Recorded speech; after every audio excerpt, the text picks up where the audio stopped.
എല്ലാവർക്കും ഇന്നത്തെ കുഞ്ഞു കുഞ്ഞു വിശേഷങ്ങളിലേക്ക് സ്വാഗതം. അപ്പോൾ രാവിലെ ദേ ഒരു 6 മണിയൊക്കെ ആയപ്പോഴാണ് കേട്ടോ നമ്മൾ കിച്ചണിലേക്ക് വന്നേക്കണത്. അപ്പോൾ റാസിനാണ് ആദ്യം പോകേണ്ടത്. 7 മണിയാകുമ്പോഴത്തേനും റാസിന് സ്കൂൾ ബസ് വരും. അപ്പോൾ റാസിനെ കൊണ്ടുപോകാനുള്ള ഫുഡ് റെഡിയാക്കലാണ് ആദ്യത്തെ പണി. അപ്പോൾ ഇന്നിപ്പോൾ ഞാൻ എൻ്റേതായ രീതിയിലുള്ളൊരു ഷവർമയാണ് കേട്ടോ കൊച്ചിന് കൊടുത്തു വിടാൻ പോണത്.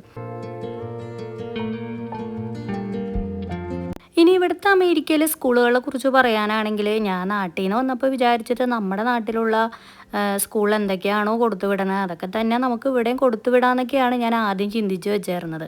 സാധാരണ നമ്മൾ അങ്ങനെയാണല്ലോ, ഒന്നുമില്ലെങ്കിൽ ബ്രേക്ക്ഫാസ്റ്റ് എന്തെങ്കിലും കൊടുക്കും, അല്ലെങ്കിൽ ലഞ്ചിൻ്റെ ഐറ്റംസുകൾ ഉണ്ടെങ്കിൽ അത് കൊടുത്തു വിടും, അങ്ങനെയൊക്കെയാണ്. പക്ഷേ ഇവിടെ അങ്ങനെയൊന്നും പറ്റില്ല കേട്ടോ. ഞാൻ തുടക്കത്തിലൊക്കെ അങ്ങനെയാണ് കൊടുത്തു വിട്ടുകൊണ്ടിരുന്നത്. പക്ഷേ എങ്കിൽ എന്താ സംഭവം എന്ന് വെച്ചാൽ ഇവിടുത്തെ സ്കൂൾ എന്ന് പറഞ്ഞാൽ പല പല രാജ്യങ്ങളിലുള്ള കുട്ടികൾ പഠിക്കണതാണല്ലോ. അപ്പോൾ നമ്മുടെ നാട്ടിലുള്ള ഒരു കേരളീയ ടേസ്റ്റിൻ്റെ ഫുഡുകളൊക്കെ കൊടുത്തു വിടുമ്പോൾ ഭയങ്കര ഒരു സ്മെല്ലും കാര്യങ്ങളൊക്കെ ആയിരിക്കും. അതിപ്പോൾ എല്ലാ കുട്ടികൾക്കും അത് അത്ര രസമായിട്ട് തോന്നില്ലല്ലോ ആ ഒരു സ്മെല്ല്. അപ്പോൾ അതുകൊണ്ട് തന്നെ നമ്മുടേതായ ചോറും കറികളൊക്കെ കൊടുത്തു വിടാമെന്ന് പറഞ്ഞു കഴിഞ്ഞാൽ അത് ഭയങ്കര ഒരു ബുദ്ധിമുട്ടുള്ള കാര്യമാണ്. ഇപ്പം ഞാൻ തുടക്കത്തിലൊക്കെ കൊടുത്ത് വിട്ടുകൊണ്ടിരുന്നിട്ട് പിന്നെ മോൻ തന്നെയാണ് പറഞ്ഞത് അത് വേണ്ട. കാരണം വെച്ചാൽ ബാഗ് തുറക്കുമ്പോഴും ഒക്കെ ഭയങ്കര ഒരു സ്മെല്ലാണ്. കാരണം വെച്ചാൽ നമ്മുടെ മസാലകൾക്കൊക്കെ ഒരു പ്രത്യേക ഒരു സ്മെല്ല് തന്നെ ആയിരിക്കുമല്ലോ. അപ്പോൾ അതൊന്നും ചിലപ്പോൾ മറ്റുള്ളവർക്ക് അത് അത്ര ഇഷ്ടമായെന്ന് വരില്ല. അതിന് ശേഷം ഞാൻ അത്തരം ഫുഡുകളൊക്കെ കൊടുത്തു വിടൽ കുറവാണ്. പിന്നെ ഞാൻ ഇതുമാതിരത്തെ ഫുഡുകളൊക്കെയാണ് കൊടുത്തു വിടുന്നത്. ഇതെന്നൊക്കെ പറഞ്ഞാൽ വലിയ സ്മെല്ലും കാര്യങ്ങളൊന്നും ഉണ്ടാവില്ലല്ലോ. അപ്പോൾ അതുകൊണ്ട് ഓരോ ദിവസം ഓരോരോ ഫുഡുകൾ പരീക്ഷിക്കലാണ് ഇപ്പോൾ എൻ്റെ പണി. സ്കൂളിൽ പിന്നെ ക്യാൻറ്റീനും കാര്യങ്ങളൊക്കെ ഉണ്ട്. അവിടെ കൂടുതലും ഈ പിസ്സ, ബർഗർ അങ്ങനത്തെ ഐറ്റംസുകളൊക്കെയാണ് കിട്ടുക. അപ്പോൾ അത്തരം ഫുഡുകളൊക്കെ കഴിക്കണേലും ഭേദമാണല്ലോ നമ്മൾ വീട്ടിൽ നിന്നും കൊടുത്തു വിടണ ഇങ്ങനത്തെ ഫുഡുകൾ. അതുകൊണ്ടാണ് ഞാൻ ഇങ്ങനത്തെയൊക്കെ ഓരോ ദിവസങ്ങളിലും ഓരോ ഐറ്റംസുകളൊക്കെ ഇങ്ങനെ പരീക്ഷിക്കണത്. അപ്പോൾ ഇതിന് വേണ്ടിയിട്ടുള്ള ചിക്കനൊക്കെ ഞാൻ തലേന്ന് തന്നെ ഫ്രൈ ചെയ്ത് വെച്ചിട്ടുണ്ടായിരുന്നു. ഞാൻ നിങ്ങളോടൊരു കാര്യം പറയാൻ വിട്ടുപോയി. ഞാൻ എയർ ഫ്രയർ വാങ്ങിയിട്ടാ. ഇപ്പം എല്ലാവരും അത് വാങ്ങി ഉപയോഗിച്ചുകൊണ്ടിരിക്കണ നമുക്ക് പല ഈ യൂട്യൂബിലും ഒക്കെ നമുക്ക് കാണാൻ സാധിക്കുമല്ലോ. ഓയിലില്ലാണ്ട് ഓരോന്നും ഫ്രൈ ചെയ്യാൻ പറ്റുമെന്നാണ് കേട്ടോ അതിൻ്റെ ഒരു പ്രത്യേകത. എനിക്കും എന്തായാലും ഭയങ്കരമായിട്ട് അത് ഇഷ്ടപ്പെട്ടിട്ടുണ്ട്. അപ്പം ഞാൻ ചിക്കൻ തലേന്ന് തന്നെ അതിൽ ഇങ്ങനെ ഗ്രില്ല് ചെയ്ത് വെച്ചിട്ടുണ്ടായിരുന്നു. നല്ല ജ്യൂസി ആയിട്ട് കിട്ടിയിട്ടുണ്ടായിരുന്നേ ചിക്കൻ. അപ്പോൾ അതാണ് ഞാനിപ്പോൾ ഉപയോഗിക്കുന്നത്. അതിങ്ങനെ കട്ട് ചെയ്ത് എടുത്തിട്ടുണ്ട്. പിന്നെ അതുപോലെ തന്നെ കുറച്ച് ക്യാബേജും സവാളയും ഒക്കെ കട്ട് ചെയ്ത് എടുത്തിട്ടുണ്ട്. ക്യാബേജൊക്കെ ഞാൻ തലേന്ന് തന്നെ രാത്രിയൊക്കെ റെഡിയാക്കി വെച്ചായിരുന്നു. അല്ലെങ്കിൽ പിന്നെ രാവിലെ ഇതൊക്കെ എടുക്കുമ്പോൾ ഭയങ്കര ഒരു ബുദ്ധിമുട്ടല്ലേ, ആ ഒരു തിക്കും തിരക്കായി പോകുമല്ലോ. അപ്പോൾ അതുകൊണ്ട് ഒരു എളുപ്പത്തിന് വേണ്ടി അതൊക്കെ ഞാൻ നേരത്തെ തന്നെ റെഡിയാക്കി വെച്ചിട്ടുണ്ടായിരുന്നു. അപ്പോൾ ആകെ ഒരു ഷവർമ റാസ് കൊണ്ടുപോകുള്ളൂ. ബാക്കിയുള്ളതൊക്കെ ബാക്കിയുള്ളവർക്ക് വേണ്ടിയിട്ടുള്ളതാണ്. പിന്നെ പാത്തു ഒരു ഹാഫൊക്കെയാണ് കൊണ്ടുപോകണത്.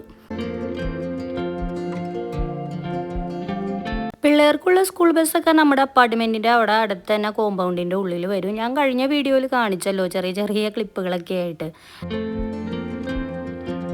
ഇത് നമ്മുടെ അപ്പാർട്ട്മെൻറ്റ് എന്ന് പറഞ്ഞാൽ ഒരു 500ഓളം ഉണ്ട് ഫാമിലീസ് തിങ്ങി പാർക്കണ ഒരു വലിയൊരു കോമ്പൗണ്ടിൻ്റെ ഉള്ളിലായിട്ടാണ് കേട്ടോ നമ്മൾ താമസിക്കുന്നത്. അപ്പോൾ ഒരുപാട് കുട്ടികളുണ്ട് നമ്മുടെ ഈ അപ്പാർട്ട്മെൻറ്റുകളിലൊക്കെ ആയിട്ട്. അപ്പോൾ റാസിൻ്റെയൊക്കെ സ്കൂളിലേക്ക് പോകാനായിട്ട് ഒരു ബസ് കുട്ടികളുണ്ട് കേട്ടോ നമ്മുടെ അപ്പാർട്ട്മെൻറ്റ് സെക്ഷനിൽ നിന്ന്. പിന്നെ അതുപോലെ തന്നെ പാത്തുവിൻ്റെ സ്കൂളിലേക്ക് പോകാനായിട്ട് 2 ബസ് കുട്ടികളുണ്ട്. അങ്ങനെ പല പല സ്കൂളുകളിലേക്കും പോകാനായിട്ട് ഇഷ്ടമാതിരി കുട്ടികൾ നമ്മുടെ ഒരു അപ്പാർട്ട്മെൻറ്റ് ഈ ഒരു സെക്ഷനിലുണ്ട്. ശരിക്കും പറഞ്ഞാൽ വലിയൊരു കമ്മ്യൂണിറ്റിയാണ് കേട്ടോ നമ്മുടെ ഈ ഒരു അപ്പാർട്ട്മെൻറ്റ് എന്ന് പറഞ്ഞാൽ. ഒരുപാടുണ്ട്, നടന്ന് കാണാനും ഒക്കെ ആയിട്ട് ഇഷ്ടമാതിരി സ്ഥലങ്ങളും ഒക്കെ ഉണ്ട്. അങ്ങനെ അതെല്ലാം കഴിഞ്ഞു. പിന്നെ ഫുള്ള് ക്ലീനിങ്ങും കാര്യങ്ങളൊക്കെയാണ്. അപ്പോൾ നമുക്കൊന്ന് ജസ്റ്റ് ബാൽക്കണിയിലൊന്ന് പോയി നോക്കാം. റാസാണ്ടോ ഫസ്റ്റ് പോയത്. പോകാൻ നേരത്തെ എനിക്ക് അങ്ങനെ പുറത്തേക്ക് ഇറങ്ങാനോ വീഡിയോ എടുക്കാനൊന്നും പറ്റിയിട്ടുണ്ടായിരുന്നില്ല. ഇപ്പോൾ ചെറുതായിട്ട് തണുപ്പൊക്കെ ഒന്ന് ആയി തുടങ്ങിയിട്ടുണ്ട്. അതുകൊണ്ട് തന്നെ പുറത്തേക്കൊക്കെ ഇറങ്ങുമ്പോൾ നല്ലൊരു കുളിരാണ്. പിന്നെ മാത്രമല്ല കേട്ടോ, ഈ പുറത്തേക്കൊക്കെ ഒന്ന് ഇറങ്ങിക്കഴിഞ്ഞാൽ നല്ലൊരു എനർജി നമുക്ക് ഫീൽ ചെയ്യും. നല്ല രസമാണ് നമുക്ക് ഇവിടെ നിന്ന് കഴിഞ്ഞാൽ. പിന്നെ നല്ല നല്ല കാഴ്ചകളൊക്കെ കാണുകയും ചെയ്യാമല്ലോ. ഈ നേരത്തെ ആയതുകൊണ്ട് തന്നെ കൂടുതലും സ്കൂൾ കുട്ടികളെ കണ്ടോ നമുക്ക് കാണാൻ സാധിക്കുക. പിന്നെ കുറേ ആളുകൾ ജോലിക്ക് പോകുന്നതൊക്കെ നമുക്ക് ഇവിടെ നിന്നാൽ കാണാൻ സാധിക്കും. പിന്നെ ഇവിടുത്തെ സ്കൂളുകളിലൊന്നും യൂണിഫോം ഇല്ല കേട്ടോ. കളർ ഡ്രസ്സ് ഇട്ടിട്ടാണ് പിള്ളേർ പോകുന്നത്. അതുകൊണ്ട് തന്നെ യൂണിഫോമിൻ്റേതായ ഒരു ഇതൊന്നുമില്ല. കണ്ടു കഴിഞ്ഞാൽ നമുക്ക് അറിയാൻ പറ്റില്ല ഇത് സ്കൂൾ കുട്ടികളാണോ അങ്ങനെയൊന്നും. ഒന്നാമത്തെ കേസ് ഇവിടുത്തെ കുട്ടികളൊക്കെ നല്ല വലിപ്പമാണ്. അപ്പോൾ അതുകൊണ്ട് തന്നെ നമ്മൾ ഓർക്കിത് കോളേജാണോ സ്കൂളാണോ അങ്ങനെ ആകെ ഒരു കൺഫ്യൂഷനായിരിക്കും. കുറേ നേരം അങ്ങനെ അവിടെയൊക്കെ നിന്ന് കഴിഞ്ഞതിന് ശേഷം എന്തേ നമ്മൾ അകത്തേക്ക് കയറിയിട്ടുണ്ട്. നമ്മുടെ അപ്പാർട്ട്മെൻറ്റിൻ്റെ അകത്ത് ഒരു സൈഡ് ഫുള്ള് ജനലുകളാണ്. അതുകൊണ്ട് തന്നെ നല്ല വെട്ടമാണ്. ഞാൻ മുമ്പേ നിങ്ങളോട് പറഞ്ഞിട്ടില്ലേ, ഒരു സൈഡിലായിട്ടാണ് നമ്മുടെ റൂമും കാര്യങ്ങളൊക്കെ വരുന്നത്. അതുകൊണ്ട് തന്നെ നമ്മുടെ അപ്പാർട്ട്മെൻറ്റിലാണ് കേട്ടോ കൂടുതലും വെളിച്ചവും കാര്യങ്ങളൊക്കെ ഉള്ളത്. അപ്പുറത്തെ സെക്ഷനിലുള്ള അപ്പാർട്ട്മെൻറ്റുകൾക്കൊന്നും ഇത്രയും ഒരു വെളിച്ചവും ഒന്നും കാണില്ല. ഇന്നത്തെ ബ്രേക്ക്ഫാസ്റ്റ് റെസിപ്പി എന്ന് പറഞ്ഞാൽ പുട്ടും പയറുകറിയൊക്കെയാണ് കേട്ടോ ഉണ്ടാക്കിയേക്കണത്. അപ്പോൾ അധികമൊന്നും ഞാൻ ഉണ്ടാക്കാറില്ല ബ്രേക്ക്ഫാസ്റ്റ്. കാരണം വെച്ചാൽ പിള്ളേരൊക്കെ ഇപ്പോൾ കുറച്ച് ചേക്കൽ കഴിക്കുകയുള്ളൂ. രാവിലെ സ്കൂളിൽ പോണ നേരത്ത് ബ്രേക്ക്ഫാസ്റ്റൊക്കെ കഴിപ്പിക്കുക എന്ന് പറഞ്ഞാൽ നല്ലൊരു പണി തന്നെയാണ്. അങ്ങനെ പിള്ളേരൊക്കെ പോയതിന് ശേഷമാണ് പിന്നെ ഞാൻ ഹസ്ബൻഡ് വരുന്ന ബ്രേക്ക്ഫാസ്റ്റൊക്കെ കഴിക്കണത്. അപ്പോൾ ഹസ്ബൻഡിന് വർക്ക് ഹോം ആയതുകൊണ്ട് തന്നെ ആൾ വീട്ടിൽ തന്നെ ഉണ്ടാവും. അതുകൊണ്ട് ഞങ്ങൾ രണ്ടുപേരും കൂടി വർത്താനമൊക്കെ പറഞ്ഞ് ബ്രേക്ക്ഫാസ്റ്റൊക്കെ കഴിച്ച് TV ഒക്കെ കണ്ട് അങ്ങനെ കുറച്ച് നേരമൊക്കെ അവിടെ സ്പെൻഡ് ചെയ്യും കേട്ടോ. പിന്നെ ആൾക്ക് അത്യാവശ്യം വല്ല വർക്കാ മീറ്റിംഗൊക്കെ വരികയാണെങ്കിൽ മാത്രം പിന്നെ ധൃതി പിടിച്ച് കഴിക്കുകയുള്ളൂ. ഇനിയിപ്പോൾ നമുക്ക് ലഞ്ച് പരിപാടിയിലേക്ക് കിടക്കാം. അപ്പോൾ ഇന്നത്തെ സ്പെഷ്യൽ എന്ന് പറഞ്ഞാൽ ഞാൻ ഫ്രൈഡ് റൈസും ചില്ലി ചിക്കനും ആണ് കേട്ടോ ഉണ്ടാക്കുന്നത്. പിള്ളേർക്ക് ഇഷ്ടമുള്ളതുകൊണ്ട് തന്നെ നമ്മൾ ഇടയ്ക്കിടയ്ക്കൊക്കെ ഇത് ഉണ്ടാക്കും. ചിലപ്പോൾ കുഴിമന്തി ഉണ്ടാക്കും, ചിലപ്പോൾ ബിരിയാണി ഉണ്ടാക്കും, ചിലപ്പോൾ ഫ്രൈഡ് റൈസ് ഉണ്ടാക്കും, പിന്നെ സാദാ ചോറ് ഉണ്ടാക്കും. ഇതൊക്കെ ഇങ്ങനെ മാറി മാറി ഇങ്ങനെ വന്നുകൊണ്ടേയിരിക്കും. അപ്പോൾ ഇതേ സോസും പിന്നെ അതുപോലെ തന്നെ സ്പ്രിംഗ് ഓണിയനൊക്കെ തീർന്നു പോയിട്ട് ഇപ്പോൾ വാങ്ങിക്കൊണ്ട് വന്നതാണ്.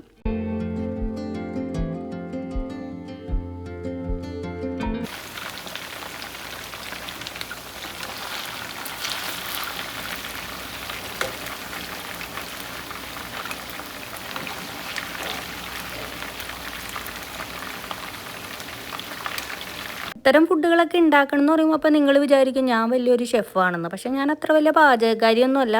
അത്യാവശ്യം തട്ടിയും മുട്ടിയൊക്കെ ഉണ്ടാക്കുന്ന രീതിയിലുള്ളൊരു പാചകക്കാരി എന്ന് മാത്രമേ പറയാൻ പറ്റുള്ളൂ. എന്തായാലും ഞാൻ ഉണ്ടാക്കുന്ന ഫുഡുകളൊക്കെ എനിക്കത്ര തെറ്റില്ല എന്ന് എനിക്ക് തോന്നാറുണ്ട്.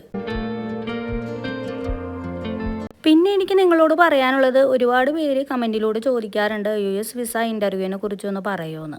അതിനെക്കുറിച്ച് ഞാനൊരു വീഡിയോ ചെയ്യാത്തതിൻ്റെ പ്രധാന കാരണം എന്താണെന്ന് വെച്ചാൽ ഇതിൻ്റെ A to Z കാര്യങ്ങളൊക്കെ നോക്കിയത് ഹസ്ബൻഡാണ്. എനിക്കിതിനെക്കുറിച്ച് വലിയൊരു അറിവൊന്നുമില്ല. അപ്പോൾ അറിയാത്ത കാര്യങ്ങൾ നമ്മൾ വെറുതെ വീഡിയോയിലൂടെ പറയണ്ടല്ലോ എന്ന് വിചാരിച്ചാണ് ഞാൻ അങ്ങനത്തെ ഒരു വീഡിയോ ഞാൻ ഇടാതിരുന്നത്. പക്ഷേങ്കിൽ പിന്നെയും ആളുകൾ ഇതിനെക്കുറിച്ച് തന്നെയാണ് എന്നോട് ചോദിച്ചുകൊണ്ടിരിക്കണം. അപ്പോൾ എനിക്ക് തോന്നി എന്തെങ്കിലും എൻ്റെ ഒരു എക്സ്പീരിയൻസ് നിങ്ങളുമായിട്ടൊന്ന് ഷെയർ ചെയ്യാമല്ലോ എന്ന് വിചാരിച്ച്. ഞങ്ങൾ H1B വിസക്കാണ് ഇവിടെ വന്നേക്കണത്. ഏകദേശം 3 വർഷത്തെ ഒരു കാലാവധിയായിരുന്നു. അപ്പോൾ അതിപ്പോൾ കഴിഞ്ഞ വർഷം തീർന്നുകൊണ്ടാണ് ഞങ്ങളത് റിന്യൂ ചെയ്യാൻ വേണ്ടിയിട്ട് ഹൈദരാബാദും മറ്റും പോയത്. അതിൻ്റെ വീഡിയോസുകളൊക്കെ നിങ്ങൾ കണ്ടിട്ടുണ്ടാവുമല്ലോ. പക്ഷേ ഈ ഒരു ഇത്തവണ പോയതിനേലും എനിക്ക് ഏറ്റവും കൂടുതൽ പറയാനുള്ളത് ഫസ്റ്റത്തെ എക്സ്പീരിയൻസ് ആയിരുന്നു. അതായത് 3 വർഷം മുമ്പ് ഞങ്ങൾ പോയിട്ടുണ്ടായിരുന്ന ആ ഒരു എക്സ്പീരിയൻസ്. ഞങ്ങൾക്ക് അന്നും 2 തവണ പോയിട്ട് വന്നിട്ടുണ്ടായിരുന്നേ. അതായത് ബയോമെട്രിക്കിനും അതുപോലെ തന്നെ ഇൻ്റർവ്യൂവിനും. അപ്പോൾ അന്ന് ഹൈദരാബാദിനും പോയി, അതുപോലെ തന്നെ ഡൽഹിക്കാണ് നമ്മൾ പോയിട്ടുണ്ടായിരുന്നത്. ബയോമെട്രിക്കിന് പോയപ്പോൾ ചെറിയൊരു ടെൻഷനും കാര്യങ്ങളൊക്കെ ഉണ്ടായിരുന്നു ഫസ്റ്റ് ടൈം. പക്ഷേ അത് അത്ര വലിയ ഒരു പേടിക്കേണ്ടതായിട്ടുള്ള കാര്യങ്ങളൊന്നും ആയിരുന്നില്ല. പലരുടെ എക്സ്പീരിയൻസും കാര്യങ്ങളൊക്കെ കേൾക്കുമ്പോൾ ചെറിയൊരു പേടിയൊക്കെ ഉണ്ടായിരുന്നു, കിട്ടോ ഇല്ലയോ അങ്ങനെ ഒരു ടെൻഷനായിരുന്നു. അങ്ങനെയാണ് നമ്മൾ ഡൽഹിയിൽ എത്തിയിട്ടുണ്ടായിരുന്നത്. ഒരുപാട് ചെക്കിങ്ങും കാര്യങ്ങളോട് കൂടിയാണ് നമ്മൾ അതിൻ്റെ അകത്ത് കടന്നത്. അതിൻ്റെ അകത്ത് ചെന്ന് കഴിഞ്ഞപ്പോഴാണ് മനസ്സിലായത് എന്തോരം ജനങ്ങളാണെന്ന് അറിഞ്ഞാൽ. നമ്മുടെ ഇന്ത്യയിൽ നിന്നും US വിസയ്ക്ക് വേണ്ടിയിട്ട് അവിടെ വന്നേക്കണത് കൂടുതലും മലയാളികളെക്കാളും കൂടുതൽ എനിക്ക് ഹിന്ദിക്കാരെയൊക്കെയാണ് കേട്ടോ കാണാൻ കഴിഞ്ഞിട്ടുണ്ടായിരുന്നത്. പ്രത്യേകിച്ച് ആന്ധ്ര സൈഡിലുള്ള ആളുകളെയൊക്കെയാണ് നമുക്ക് അവിടെയും കാണാൻ കഴിഞ്ഞിട്ടുണ്ടായിരുന്നത്. സ്റ്റെപ്പ് ബൈ സ്റ്റെപ്പായിട്ടായിരുന്നു നമ്മുടെ ചെക്കിങ്ങും കാര്യങ്ങളൊക്കെ. അതും ഞങ്ങൾ 4 പേരെയും പ്രത്യേകം അവർ ചെക്ക് ചെയ്തിട്ടുണ്ടായിരുന്നു. നമ്മൾ അകത്ത് ചെന്നതിന് ശേഷം പിന്നെ ഇൻ്റർവ്യൂവിൻ്റെ ഒരു ഭാഗത്തേക്ക് എത്തിയപ്പോഴാണ് നമുക്ക് കൂടുതലും ടെൻഷൻ തോന്നിയിട്ടുണ്ടായിരുന്നത്. കാരണം വെച്ചാൽ പലർക്കും അവിടെ ഇൻ്റർവ്യൂ ഫെയിലായി പോകുന്നുണ്ടായിരുന്നു. പലരുടെയും പാസ്പോർട്ട് തിരിച്ചു കൊടുക്കുന്നുണ്ടായിരുന്നു. അത് വിസ കിട്ടുന്നവരുടെ പാസ്പോർട്ട് അവരെ പിടിച്ചു വയ്ക്കും, അല്ലാത്തവരുടെയൊക്കെ പാസ്പോർട്ട് അവർ തിരിച്ചു കൊടുക്കും. അങ്ങനത്തെ ഒരു രീതിയാണ്. അപ്പോൾ പലർക്കും പാസ്പോർട്ട് തിരിച്ചു കൊടുക്കണ്, അവരുടെയൊക്കെ ഫെയിലായി പോണ്. നമ്മുടെ തൊട്ട് മുമ്പിൽ നിന്നവരുടെ പോലും ഫെയിലായി പോയിട്ടുണ്ടായിരുന്നു. അപ്പോൾ അതൊക്കെ കാണുമ്പോൾ ചെറിയൊരു പേടിയും ടെൻഷനോട് കൂടിയാണ് നമ്മളും ഇൻ്റർവ്യൂവിൻ്റെ ആ ഒരു ഭാഗത്തേക്ക് എത്തിയിട്ടുണ്ടായിരുന്നത്. പക്ഷേങ്കിൽ എന്താ പറയുക, മല പോലെ വന്നത് മഞ്ഞ് പോലെ പോയി എന്നൊക്കെ പറയില്ലേ, അതുപോലെയായിരുന്നു. നമ്മളോട് അത്ര വലിയ കഠിനമായ ക്വസ്റ്റ്യൻസുകളൊന്നും ചോദിച്ചില്ല. എങ്കിലും ചോദിക്കേണ്ട കാര്യങ്ങൾ വളരെ വ്യക്തതയോടുകൂടി തന്നെ അവർ ചോദിച്ചിട്ടുണ്ടായിരുന്നു. ഇൻ്റർവ്യൂ ചെയ്യാനായിട്ട് അവിടെ ഒരുപാട് ആളുകളുണ്ട്. ഓരോരുത്തരുടെയും ഭാഗ്യം പോലെ ഇരിക്കും ഓരോരുത്തർക്ക് കിട്ടണ ആ ഒരു ഇൻ്റർവ്യൂ ചെയ്യുന്ന ആൾ. പിന്നെ ഓരോരുത്തരുടെ ആ ഒരു രീതിയും ഒക്കെ ഒരു ഭാഗ്യം എന്ന് തന്നെ പറയാം നമുക്ക്. ആ ഓരോ ക്വസ്റ്റ്യൻസും ഒക്കെ ആ ഇരിക്കുന്നവരുടെ ആ ഒരു മൈൻഡിൽ വരുന്ന ഓരോരോ ക്വസ്റ്റ്യൻസ് ആയിരിക്കുമല്ലോ നമ്മളോട് ചോദിക്കുക.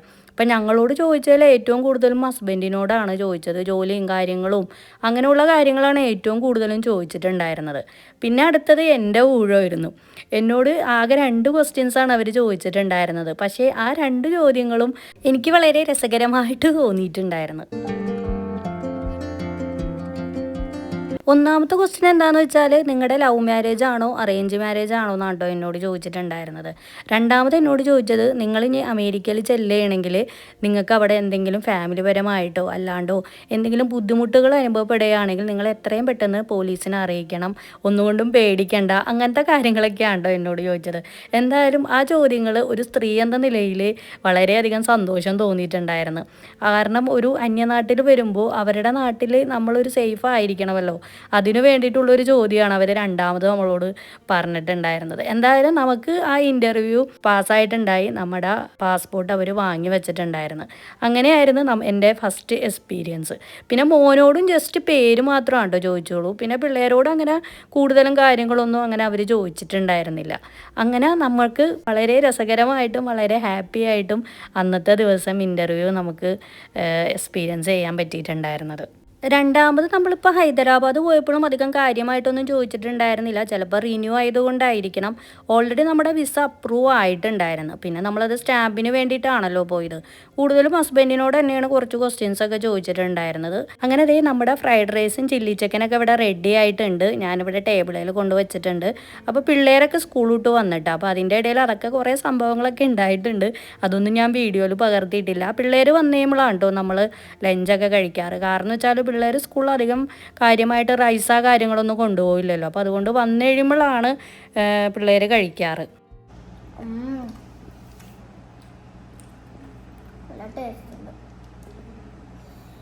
ഞാനുണ്ടാക്കിയല്ലേ ഇങ്ങനെ ടേസ്റ്റ് ഇല്ലാതിരിക്കും? ഓഹോ, പിള്ളേർക്ക് ടാങ്ക് കലക്കിയിട്ട് വേണമെന്നും പറഞ്ഞ് അതൊക്കെ ഇതേ റെഡിയാക്കി വെച്ച് അതൊക്കെ കൊടുക്കുന്നുണ്ട്. അപ്പോൾ നമ്മൾ നാട്ടിൽ നിന്ന് വന്നപ്പോൾ കൊണ്ടുവന്നാണ് കേട്ടോ ടാങ്ക്. ഇവിടെയും കിട്ടും അതൊക്കെ. അപ്പോൾ ഞാൻ ജസ്റ്റ് അതൊക്കെ കൂടി ഒന്ന് കാണിച്ചതാണ്. അതിനുശേഷം പിന്നെ ഫുള്ള് ക്ലീനിങ്ങും കാര്യങ്ങളൊക്കെയാണ്. പാത്രം കഴുകാൻ ഡിഷ് വാഷർ ഉള്ളതുകൊണ്ട് തന്നെ പ്രത്യേകിച്ച് അതിൻ്റെ കാര്യത്തിൽ ബുദ്ധിമുട്ടൊന്നുമില്ല. പിന്നെ മൊത്തം ഈ ഒരു കിച്ചണിൻ്റെ ഭാഗങ്ങളൊക്കെ സ്ലാബുകളും പിന്നെ അതുപോലെ ഗ്യാസ് അടുപ്പൊക്കെ ഒന്ന് ക്ലീൻ ചെയ്യാന്നുള്ള മാത്രമേ പണിയുള്ളൂ. ഇപ്പോൾ അതേ വൈകിട്ടൊക്കെ ആയപ്പോഴത്തേനും പാത്തു ടൈഗർ ബിസ്ക്കറ്റ് കഴിക്കുകയാണ്. ഇപ്പോൾ അവൾക്ക് എന്താണെന്നറിയില്ല കേട്ടോ, ആ ബിസ്ക്കറ്റ് ഭയങ്കര ഒരു അഡിക്റ്റായി മാറിയൊക്കെയാണ്. നാട്ടിൽ നിന്ന് വന്നപ്പോൾ കൊണ്ടുവന്ന ബിസ്ക്കറ്റാണ്, പക്ഷേ ഇവിടെയും കിട്ടും അത്തരം ബിസ്ക്കറ്റുകളൊക്കെ. നമ്മുടെ അതേ റൂമിൽ നിന്ന് കഴിഞ്ഞാൽ കാണുന്ന വ്യൂ നോക്കിക്കണ്ടേ, നല്ല അടിപൊളി വ്യൂ ആണ്. ഞാൻ പറഞ്ഞിട്ടില്ലേ ഒരു കാട് പോലെയാണ് ഈ ഒരു സൈഡിൽ നിന്ന്. അപ്പോൾ നല്ല രസമുണ്ട് കാണാനായിട്ട്. അതിൻ്റെ ഇടയിൽ കൂടെയൊക്കെ നമ്മുടെ അപ്പാർട്ട്മെൻറ്റുകളൊക്കെ വരുന്നുണ്ട്.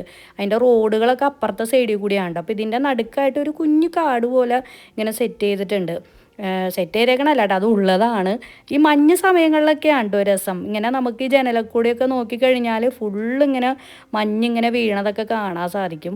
അപ്പോൾ ഇത് ഫുള്ള് ജനലുകളാണ്. ഈ ഒരു സൈഡ് നോക്കിക്കണ്ടേ, ഞാൻ നേരത്തെ പറഞ്ഞല്ലോ ഫുള്ള് ജനലുകളാണ്. അത് ഈ അറ്റത്തെ സൈഡിലുള്ള അപ്പാർട്ട്മെൻ്റ് ആയതുകൊണ്ടാണ് നമുക്ക് ഇത്രയും ജനലുകളും പിന്നെ അതുപോലെ വെട്ടവും ഒക്കെ കിട്ടണത്. നമ്മളങ്ങനെ ഈ ഒരു വ്യൂവും വെട്ടവും ഒക്കെ നോക്കിയെടുത്തൊരു റൂമാണിത്.